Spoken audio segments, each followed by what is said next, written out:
Thank you. ವಿವಿಧ ಬೇಡಿಕೆ ಆಗ್ರಹಿಸಿ ಸಾರಿಗೆ ಮುಖಂಡರು, ಸಾರಿಗೆ ನೌಕರರು ಮುಷ್ಕರಕ್ಕೆ ಕರೆ ಕೊಟ್ಟಿದ್ದಾರೆ. ಮೇ 20ರಂದು ದೊಡ್ಡ ಮಟ್ಟದಲ್ಲಿ ಮುಷ್ಕರ ಮಾಡಲು ಮುಂದಾಗಿದ್ದಾರೆ. ಯಾಕಂದರೆ ಸರ್ಕಾರ ಇದುವರೆಗೂ ಬೇಡಿಕೆ ಈಡೇರಿಸಿಲ್ಲ. ಅವರು 1/1/2024ರಿಂದ ವೇತನ ಪರಿಷ್ಕರಣೆ ಮಾಡಬೇಕೆಂಬುದು ಒಂದು ಕಡೆ ಪಟ್ಟು ಹಿಡಿದಿದ್ದಾರೆ. ಹೀಗಾಗಿ ಮೇ 20ರಂದು BMTC ಸಂಸ್ಥೆ, KSRTC 4 ನಿಗಮದ ಬಸ್ಸುಗಳು ಬಂದ್ ಆಗಲಿದ್ದಾವೆ, ರಸ್ತೆಗಿಳಿಯಲ್ಲ. ಯಾಕಂದರೆ ಮಂಗಳವಾರ ಅಂದರೆ 19 ಮಧ್ಯರಾತ್ರಿ 12 ಗಂಟೆಯಿಂದ ಯಾರೇ ನೌಕರರು ಬಸ್ ತೆಗೆಯಲ್ಲ, ಮನೆಯಲ್ಲೇ ಇರಲಿದ್ದಾರೆ. ರಜೆ ಹಾಕಿ ಮನೆಯಲ್ಲೇ ಅವರು ಹೋರಾಟ ನಡೆಸಲಿದ್ದಾರೆ. ಫ್ರೀಡಂ ಪಾರ್ಕಲ್ಲಿ ಪ್ರತಿಭಟನೆ ಮಾಡಲ್ಲ, ರೋಡಿಗೆ ಬಂದು ಹೋರಾಟ ಮಾಡಲ್ಲ. ಅವರು ರಜೆ ಹಾಕಿಕೊಂಡು ಮನೆಯಲ್ಲಿ ಫ್ಯಾಮಿಲಿ ಜೊತೆ ಆರಾಮಾಗಿರಲಿದ್ದಾರೆ. ಹೀಗಾಗಿ ಒಂದು ಕಡೆ ವಿಭಿನ್ನವಾಗಿ ಒಂದು ಕಡೆ ಪ್ರತಿಭಟನೆ ಮಾಡಲು ಮುಂದಾಗಿದ್ದಾರೆ. 4 ನಿಗಮದ ಬಸ್ಗಳು ಬಂದ್ ಆಗಲಿದ್ದಾವೆ. ಮೇ 20ರಂದು ಒಂದು ಕಡೆ CM ಜೊತೆ ಸಭೆ ಆಯಿತು, ಸಾರಿಗೆ ಸಚಿವರ ಜೊತೆ ಸಭೆ ಆಯಿತು, ಮತ್ತೊಂದು ಕಡೆ ಅಧಿಕಾರಿಗಳ ಜೊತೆ ಸಭೆ ಆಯಿತು. ಬಟ್ ಸಭೆ ಇದುವರೆಗೂ ಯಶಸ್ವಿಯಾಗಿಲ್ಲ, ಸಂಧಾನ ಯಶಸ್ವಿಯಾಗಿಲ್ಲ, ವಿಫಲವಾಗಿದೆ. ಆ ಒಂದು ದೃಷ್ಟಿಯಿಂದ ಇದೀಗ ದೊಡ್ಡ ಮಟ್ಟದಲ್ಲಿ ಹೋರಾಟ ಮಾಡ್ತಿದ್ದಾರೆ. ಈಗ ಸಾರಿಗೆ ಮುಖಂಡರು ಒಂದು ಕಡೆ ಜಿಲ್ಲಾವಾರು ಸಮಾವೇಶ ಮಾಡಿದ್ದಾರೆ, ಮುಖಂಡರ ಜೊತೆ ಸಭೆ ಮಾಡಿದ್ದಾರೆ. ಹೀಗಾಗಿ ಯಾರು ಬಸ್ಸನ್ನು ತೆಗೆಯದಂತೆ ಈಗ ತಾಕೀತು ಮಾಡಿದ್ದಾರೆ. ಮುಷ್ಕರದಲ್ಲಿ ನಾವೆಲ್ಲ ಭಾಗಿಯಾಗಬೇಕು. ಯಾಕಂದರೆ 1,15,000 ನೌಕರರು ಇದ್ದಾರೆ 4 ನಿಗಮದಲ್ಲಿ. ಹೀಗಾಗಿ ಎಲ್ಲರಿಗೆ ಒಂದು ಕಡೆ ಕರೆ ಕೊಟ್ಟಿದ್ದಾರೆ. ಡಿಪೋ ಹೋಗಿ ಒಂದು ಕಡೆ ಮನವಿ ಸಹ ಮಾಡಿಕೊಂಡಿದ್ದಾರೆ. 20ರಂದು ಯಾವ ರೀತಿ ನಾವು ಬಸ್ಸನ್ನು ತೆಗೆಯಬಾರ್ದು, ಸರ್ಕಾರಕ್ಕೆ ಬಿಸಿ ಮುಟ್ಟಿಸೋ ಕೆಲಸ ಮಾಡಬೇಕು, ದೊಡ್ಡ ಮಟ್ಟದಲ್ಲಿ ಹೋರಾಟ ಮಾಡೋಣ. ಯಾಕಂದರೆ ಅವರು 1/1/2024 25% ಸಂಬಳ ಹೆಚ್ಚಳ ಮಾಡಬೇಕೆಂಬುದು ಪಟ್ಟು ಹಿಡಿದಿದ್ರು. ಸರ್ಕಾರ ಇದೀಗ 12.5% ಸಂಬಳ ಹೆಚ್ಚಳ ಮಾಡಿ ಆದೇಶ ಮಾಡಿತ್ತು. ಆ ಆದೇಶವನ್ನು ತಿರಸ್ಕಾರ ಮಾಡಿದ್ದಾರೆ. ನಮಗೆ 15ರಿಂದ 25% ಒಳಗಡೆ ನೀವು ಜಾಸ್ತಿ ಮಾಡಬೇಕು. ಯಾಕಂದರೆ ಕಳೆದ BJP ಸರ್ಕಾರ 15% ಸಂಬಳ ವೇತನ ಮಾಡಿತ್ತು, ನೀವು ಅದಕ್ಕಿಂತ ಕಡಿಮೆ ಸಂಬಳ ಕಡಿಮೆ ಮಾಡಿದ್ರಿ ಎಂಬುದು ಒಂದು ಕಡೆ ಆಕ್ರೋಶ ಕಾರಣವಾಗಿದೆ. ಹೀಗಾಗಿ ದೊಡ್ಡ ಮಟ್ಟದಲ್ಲಿ ಹೋರಾಟ ಮಾಡ್ತಿದ್ದಾರೆ. ಮತ್ತು ಹಿಂಬಾಕಿ ವಿಚಾರದಲ್ಲಿ ಇದೀಗ ಸರ್ಕಾರ ಗೊಂದಲ ಮಾಡಿದೆ. ಯಾಕಂದರೆ ಕೆಲವರಿಗೆ 11 ತಿಂಗಳ ಹಿಂಬಾಕಿ ಹಾಕಿದ್ದಾರೆ, ಕೆಲವರಿಗೆ 26 ತಿಂಗಳ ಹಿಂಬಾಕಿ ಹಾಕಿದ್ದಾರೆ. ಆ ಒಂದು ದೃಷ್ಟಿಯಿಂದ ಇದರಲ್ಲಿ ಗೊಂದಲ ಆಗಿದೆ. ಯಾಕಂದರೆ ಸರ್ಕಾರ ಸದ್ಯಕ್ಕೆ ಈಗ ಮೊದಲ ಕಂತು 11 ತಿಂಗಳ ಮಾತ್ರ ಹಾಕಿತ್ತು. ಕೆಲವರಿಗೆ 100 ಹೆಚ್ಚು ಸಿಬ್ಬಂದಿಗಳಿಗೆ 26 ತಿಂಗಳ ಹಿಂಬಾಕಿ ಹಾಕಿದ್ದಾರೆ. ಇನ್ನೂ 15 ತಿಂಗಳ ಹಿಂಬಾಕಿಯನ್ನು ವಾಪಸ್ ಕೇಳ್ತಿದ್ದಾರೆ. ಹೀಗಾಗಿ ಅಲ್ಲಿ ಸಹ ಒಂದು ಕಡೆ ಅಸಮಾಧಾನ ನೌಕರರು ಹೊರಹಾಕ್ತಿದ್ದಾರೆ. ಹೀಗಾಗಿ ಈ ಬಾರಿ ದೊಡ್ಡ ಮಟ್ಟದಲ್ಲಿ ಹೋರಾಟ ಮಾಡಲು ಈಗ ಮುಂದಾಗಿದ್ದಾರೆ. ನಾಳೆ ಮತ್ತೆ ಕಾರ್ಮಿಕ ಕಮಿಷನರ್ ಜೊತೆ ಒಂದು ಕಡೆ ರಾಜಿ ಸಂಧಾನ ಸಭೆ ಇದೆ. ಆ ಒಂದು ಸಂಧಾನ ಸಭೆಯಲ್ಲಿ ಏನಾದರೂ ಯಶಸ್ವಿ ಆಗುತ್ತಾ, ಒಂದು ಕಡೆ ನೌಕರರು ಒಪ್ತಾರಾ ಸರ್ಕಾರದ ಈ ಒಂದು ಆದೇಶಕ್ಕೆ, ಎಲ್ಲವನ್ನ ನಾಳೆ ಕೂಲಂಕುಷವಾಗಿ ಚರ್ಚೆ ಆಗುತ್ತೆ. ನಾಳೆ ಸಭೆ ತುಂಬ ಇಂಪಾರ್ಟೆಂಟ್ ಆಗುತ್ತೆ. ದೊಡ್ಡ ಮಟ್ಟದಲ್ಲಿ ಒಂದು ಕಡೆ ಹೋರಾಟ ಮಾಡಲು ಈಗ ಫಿಕ್ಸ್ ಆಗಿದ್ದಾರೆ. 19ರಂದು ಒಂದು ಕಡೆ ಕಪ್ಪು ಬಾವುಟ ಪ್ರದರ್ಶನ ಮಾಡಲಿದ್ದಾರೆ, 20ಕ್ಕೆ ಸ್ಟ್ರೈಕ್ ಆಗಲಿದೆ. ಒಟ್ಟು 1,15,000 ನೌಕರರು ಒಂದು ಕಡೆ ಈ ಒಂದು ಹೋರಾಟದಲ್ಲಿ ಭಾಗಿಯಾಗಲಿದ್ದಾರೆ. BMTC, KSRTC ಒಟ್ಟು 4 ನಿಗಮದ ಬಸ್ಗಳು ರೋಡಿಗೆ ಇಳಿಯಲ್ಲ. ಒಂದು ಕಡೆ ಜನಸಾಮಾನ್ಯರಿಗೆ ತೊಂದರೆ ಆಗ್ಬೋದು. ಹೀಗಾಗಿ ಸರ್ಕಾರ ಕೆಲವೊಂದು ಪ್ಲ್ಯಾನನ್ನು ಮಾಡಿಕೊಂಡಿದ್ದಾರೆ.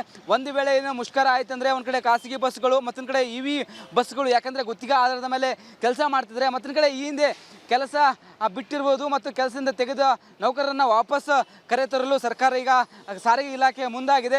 ಹೀಗಾಗಿ ಒಂದು ಕಡೆ ತುರ್ತು ಸಭೆ ಮೇಲೆ ಸಭೆ ಮಾಡ್ತಿದ್ದಾರೆ. ಯಾಕಂದರೆ ನೌಕರರು ಒಪ್ತಾ ಇಲ್ಲ, ರಾಜ್ಯ ಸಂಧಾನವನ್ನು ಒಪ್ತಾ ಇಲ್ಲ. ಯಾಕಂದರೆ 12% ಈಗ ವೇತನ ಪರಿಷ್ಕರಣೆ ಆಗಿದೆ, ಅದು ಸಹ ತಿರಸ್ಕಾರ ಮಾಡಿದ್ದಾರೆ. 26 ತಿಂಗಳ ಹಿಂಬಾಕಿ ಓಕೆ ಅಂದಿದ್ದಾರೆ, ಬಟ್ ಅಲ್ಲಿ ಗೊಂದಲ ಮಾಡಿದ್ದಾರೆ. ಹೀಗಾಗಿ ಇಲ್ಲಿ ಒಂದು ಕಡೆ ಆಕ್ರೋಶ ಕಾರಣವಾಗಿದೆ. ಮೇ 20ರಂದು ಒಂದು ಕಡೆ ದೊಡ್ಡ ಮಟ್ಟದಲ್ಲಿ ಸರ್ಕಾರಕ್ಕೆ ಬಿಸಿ ಮುಟ್ಟಿಸಲು ಈಗ ಮುಂದಾಗಿದ್ದಾರೆ. ಸಾರ್ವಜನಿಕರಿಗೆ ಮತ್ತಷ್ಟು ಸಮಸ್ಯೆ ಆಗ್ಬೋದು. ಸರ್ಕಾರ ಇನ್ನೇನು 2 ದಿನ ಬಾಕಿ ಇದೆ. ಮತ್ತೆ ಏನಾದರೂ ಸಭೆ ಕರೀತಾ ಇಲ್ವಾ, ಮತ್ತು ನಾಳಿನ ಸಭೆಯಲ್ಲಿ ಏನಾದರೂ ಯಶಸ್ವಿ ಆಗುತ್ತೆ ಎಂಬುದು ಕಾದು ನೋಡಬೇಕಾಗುತ್ತೆ. ಮುಂದಿನ ಸುದ್ದಿಯನ್ನು ನಮ್ಮ ಸಹೋದ್ಯೋಗಿ ನೀಡ್ತಾರೆ. Over to you. Thank you. ನಾನೀಗ ರಾಜಧಾನಿ ಬೆಂಗಳೂರಿನ ಒಂದು ಮೆಡಿಕಲ್ ಶಾಪ್ ಬಳಿ ಇದ್ದೀನಿ. ಮೆಡಿಕಲ್ ಶಾಪ್ ಯಾಕೆ ಅಂತ ಹೇಳಿದ್ರೆ, ಯುದ್ಧದ ಎಫೆಕ್ಟು ಬೇರೆ ಬೇರೆ ವಲಯಗಳ ಮೇಲೆ ತಟ್ಟಿರುವಂಥದ್ದು. ಅದು ಕೃಷಿ ಇರ್ಬೋದು, ಜವಳಿ ಇರ್ಬೋದು, ಬಂಗಾರ ಇರ್ಬೋದು. ಇದೀಗ ಮೆಡಿಸಿನ್ಸ್ ಮೇಲೂ ಕೂಡ ಯುದ್ಧದ ಎಫೆಕ್ಟ್ ನೇರವಾಗಿ ತಟ್ಟಿದೆ.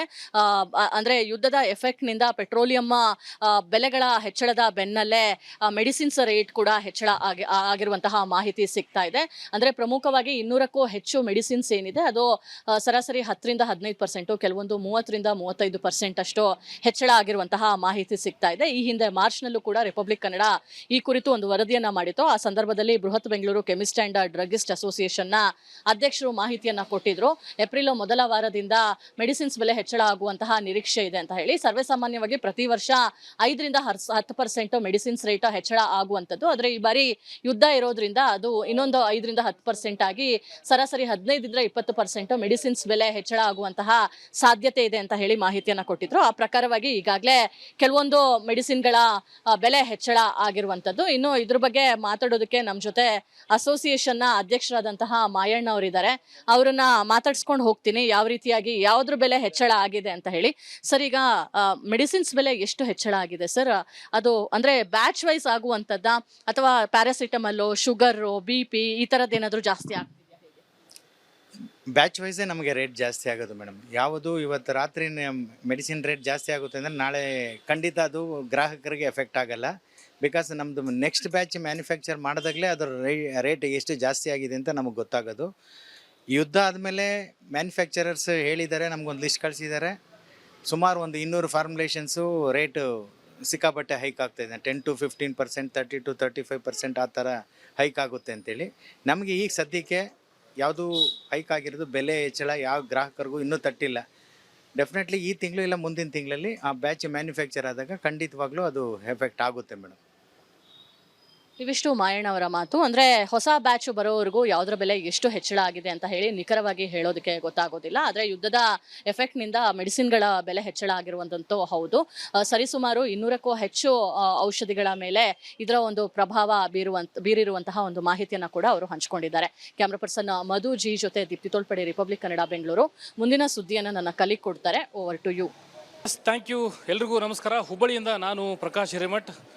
ಉತ್ತರ ಕರ್ನಾಟಕದ ಸಂಜೀವಿನಿ ಅಂತಲೇ ಕರೆಸ್ಕೊಳ್ಳುವಂಥ ಹುಬ್ಬಳ್ಳಿಯ ಕಿಮ್ಸ್ ಆಸ್ಪತ್ರೆಗೆ ಇವತ್ತು ಮಹಿಳಾ ಆಯೋಗದ ಅಧ್ಯಕ್ಷೆ ಆಗಿರ್ತಕ್ಕಂಥ ಡಾಕ್ಟರ್ ನಾಗಲಕ್ಷ್ಮಿ ಚೌಧರಿ ಅವರು ಭೇಟಿ ನೀಡಿರ್ತಕ್ಕಂಥದ್ದು. ಈ ಉತ್ತರ ಕರ್ನಾಟಕ ಭಾಗದ ಸಂಜೀವಿನಿ ಅಂತಲೇ ಕರೆಸ್ಕೊಳ್ಳುವಂಥ ಈ ಹುಬ್ಬಳ್ಳಿ ಕಿಮ್ಸ್ ಆಸ್ಪತ್ರೆ ಅಂದರೆ ಇಡೀ ಉತ್ತರ ಕರ್ನಾಟಕ ಭಾಗದಾದ್ಯಂತ 7 ರಿಂದ 8 ಜಿಲ್ಲೆಗಳಿಗೂ ಅಧಿಕ ಜಿಲ್ಲೆಗಳಿಂದ ಏನು ರೋಗಿಗಳು ಬಂದು ದಾಖಲಾಗ್ತಾರೆ. ಹೀಗೆ ರೋಗಿಗಳಿಗೆ ಇಲ್ಲಿ ಯಾವ ರೀತಿ ಸೌಲಭ್ಯಗಳು ಆಗ್ತಾ ಇದ್ದಾವೆ, ಚಿಕಿತ್ಸೆ ವಿಚಾರದಲ್ಲಿ ಯಾವೆಲ್ಲ ಸಮಸ್ಯೆಗಳು ಆಗ್ತಾ ಇದ್ದಾವೆ, ಇಲ್ಲಿ ಯಾವೆಲ್ಲ ಪರಿಸ್ಥಿತಿ ಇದೆ ಅಂತಕ್ಕಂಥ ಒಂದು ಸಮಗ್ರ ಪರಿಶೀಲನೆಯನ್ನು ಮಾಡೋದ್ರ ಜೊತೆಗೆ ನಾಗಲಕ್ಷ್ಮಿ ಚೌಧರಿಯವರು ಡಾಕ್ಟರ್ ನಾಗಲಕ್ಷ್ಮಿ ಚೌಧರಿಯವರು ಇವತ್ತು ಪರಿಶೀಲನೆಯನ್ನು ಇಲ್ಲಿ ಮಾಡ್ತಾ ಇರುವಂಥದ್ದು. ದೃಶ್ಯದಲ್ಲಿ ತಾವು ಗಮನಿಸ್ತಾ ಇರ್ಬೋದು. ಪ್ರತಿಯೊಬ್ಬ ರೋಗಿಗಳಿಗೂ ಕೂಡ ಪ್ರತಿಯೊಂದು ವಾರ್ಡ್ಗಳಿಗೆ ಭೇಟಿ ನೀಡುವ ಮೂಲಕ ಇಲ್ಲಿ ಪ್ರತಿಯೊಬ್ಬ ರೋಗಿಗಳನ್ನು ವಿಚಾರಣೆಯನ್ನು ಮಾಡುವ ಮೂಲಕ ಯಾವ ರೀತಿ ಸಮಸ್ಯೆ ಆಗ್ತಾ ಇದೆ, ಕಿಮ್ಸ್ ಆಸ್ಪತ್ರೆಯಿಂದ ಸಮರ್ಪಕವಾದಂಥ ಚಿಕಿತ್ಸೆ ಸಿಗ್ತಾ ಇದೆಯೋ ಇಲ್ವೋ ಅಂತಕ್ಕಂಥ ಬಹುತೇಕ ಒಂದು ವಿಚಾರದಲ್ಲಿ ಸಾಕಷ್ಟು ಇಲ್ಲಿ ಮಾಹಿತಿಯನ್ನು ಪಡೆದುಕೊಳ್ತಾ ಇದ್ದಾರೆ. ಜೊತೆಗೆ ಇಲ್ಲಿ ಯಾವೆಲ್ಲ ಸೌಲಭ್ಯಗಳು ಇದೆ ಅಂತಕ್ಕಂಥ ಕೆಲವೊಂದಿಷ್ಟು ವಿಚಾರಗಳನ್ನು ಕೂಡ ಡಾಕ್ಟರ್ ನಾಗಲಕ್ಷ್ಮಿ ಚೌಧರಿಯವರು ಇಲ್ಲಿ ಪರಿಶೀಲನೆಯನ್ನು ಮಾಡ್ತಾ ಇರುವಂಥದ್ದು. ಮಾತಾಡಿಸುವಂಥ ಪ್ರಯತ್ನ ಮಾಡ್ತೇನೆ. ಮೇಡಮ್ ಇವತ್ತು ಕಿಮ್ಸ್ ಆಸ್ಪತ್ರೆಗೆ ಭೇಟಿ ನೀಡಿದ್ರಿ, ಯಾವೆಲ್ಲ ಪರಿಶೀಲನೆ ಮಾಡಿದ್ರಿ? ತಾಯಿ ಮಗುವಿನ ಆಸ್ಪತ್ರೆಯಲ್ಲಿ ಅವರಿಗೆ ಸಿಗುವಂಥ ಅನುಕೂಲಗಳು, ಅನಾನುಕೂಲಗಳು, ಇನ್ಫ್ರಾಸ್ಟ್ರಕ್ಚರು, ಮತ್ತು ಅವರಿಗೆ ಕುಡಿಯುವ ನೀರು, ಸ್ವಚ್ಛತೆ, ಮತ್ತು ಹೆಣ್ಣು ಗಂಡು ಮಗುವಿನ ಸೆಕ್ಸ್ ರೇಷಿಯೋ, ಮತ್ತು ತಾಯಿಯ ಸಾವು, ಇವೆಲ್ಲದ್ರ ಬಗ್ಗೆನೂ ನಾನು ಚೆಕ್ ಮಾಡಿದ್ದೀನಿ. ಎಸ್, ಇದಿಷ್ಟು ಮಹಿಳಾ ಆಯೋಗದ ಅಧ್ಯಕ್ಷರಾಗಿರ್ತಕ್ಕಂಥ ಡಾಕ್ಟರ್ ನಾಗಲಕ್ಷ್ಮಿಯವರ ಮಾತುಗಳು. ಕಿಮ್ಸ್ ಆಸ್ಪತ್ರೆಯಲ್ಲಿ ಯಾವೆಲ್ಲ ಸಮಸ್ಯೆಗಳಿದ್ದಾವೆ, ಇಲ್ಲಿ ದಾಖಲಾಗ್ತಕ್ಕಂಥ ಪ್ರತಿನಿತ್ಯವೂ ಕೂಡ ದಾಖಲಾಗ್ತಕ್ಕಂಥ ರೋಗಿಗಳ ಒಂದು ವಿಚಾರದಲ್ಲಿ ಅವರಿಗೆ ಸೂಕ್ತವಾದಂಥ ಸೌಲಭ್ಯಗಳು ಸಿಗ್ತಾ ಇದ್ದಾವೋ ಇಲ್ವೋ, ಅಥವಾ ಚಿಕಿತ್ಸೆ ವಿಚಾರದಲ್ಲಿ ಯಾವೆಲ್ಲ ಸಮಸ್ಯೆಗಳಾಗ್ತಾ ಇದ್ದಾವೆ ಅಂತಕ್ಕಂಥ ಸಾಕಷ್ಟು ಒಂದು ಪರಿಶೀಲನೆಯನ್ನು ಮಾಡಿರುವುದಾಗಿ ತಿಳಿಸಿರುವಂಥದ್ದು. ಇದಿಷ್ಟು ವಾಣಿಜ್ಯಗಿರಿ ಹುಬ್ಬಳ್ಳಿ ಅಂದರೆ ಉತ್ತರ ಕರ್ನಾಟಕ ಭಾಗದ ಸಂಜೀವಿನಿ ಅಂತ ಕರೆಸ್ಕೊಳ್ಳುವಂಥ ಹುಬ್ಬಳ್ಳಿಯ ಕಿಮ್ಸ್ ಆಸ್ಪತ್ರೆಗೆ ಇವತ್ತು ಮಹಿಳಾ ಆಯೋಗದ ಅಧ್ಯಕ್ಷೆ ಭೇಟಿ ನೀಡಿ ಇಲ್ಲಿ ಪರಿಶೀಲನೆ ಮಾಡಿರ್ತಕ್ಕಂಥ ಒಂದು ಸಮಗ್ರ ವರದಿಯನ್ನು ನಾನು ನಿಮ್ಮ ಮುಂದೆ ಇಡ್ತಾ ಇದ್ದೀನಿ. ಇನ್ನು ಮುಂದಿನ ಜಿಲ್ಲೆಯ ಒಂದು ಸಮಗ್ರ ವರದಿಯನ್ನು ನೀಡಲಿಕ್ಕೆ ನನ್ನ ಸಹೋದ್ಯೋಗಿ ರೆಡಿ ಇದ್ದಾರೆ.